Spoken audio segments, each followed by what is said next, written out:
Ik ben van Ruggensteun en ik ga iedere week een uurtje of 2 bij Annie op bezoek om haar wat afleiding te geven en voor de gezelligheid.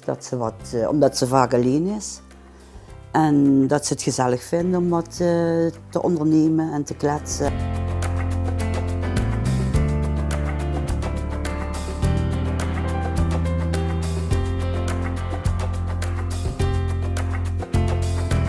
Dat is ergens een geruststelling. Zo, want ik heb ook soms mijn dagen niet en dan flits je door het hoofd, ook van de week komt Paula. En dan, als ze dan naar huis is, voel je gewoon een stuk lichter in je hoofd. Dat is gewoon, je kunt dingen kwijt die je niet aan iedereen vertelt.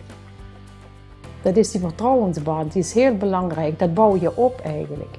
Ja, ze is dan wel aangesloten bij de thuiszorg, maar ze heeft er ook wel behoefte aan om nog wat meer gezelschap te hebben. Want als je blind bent en bent de hele dag alleen, dan is het toch wel prettig als je een paar uurtjes iemand hebt om wat mee te vertellen of wat leuks te doen of te wandelen.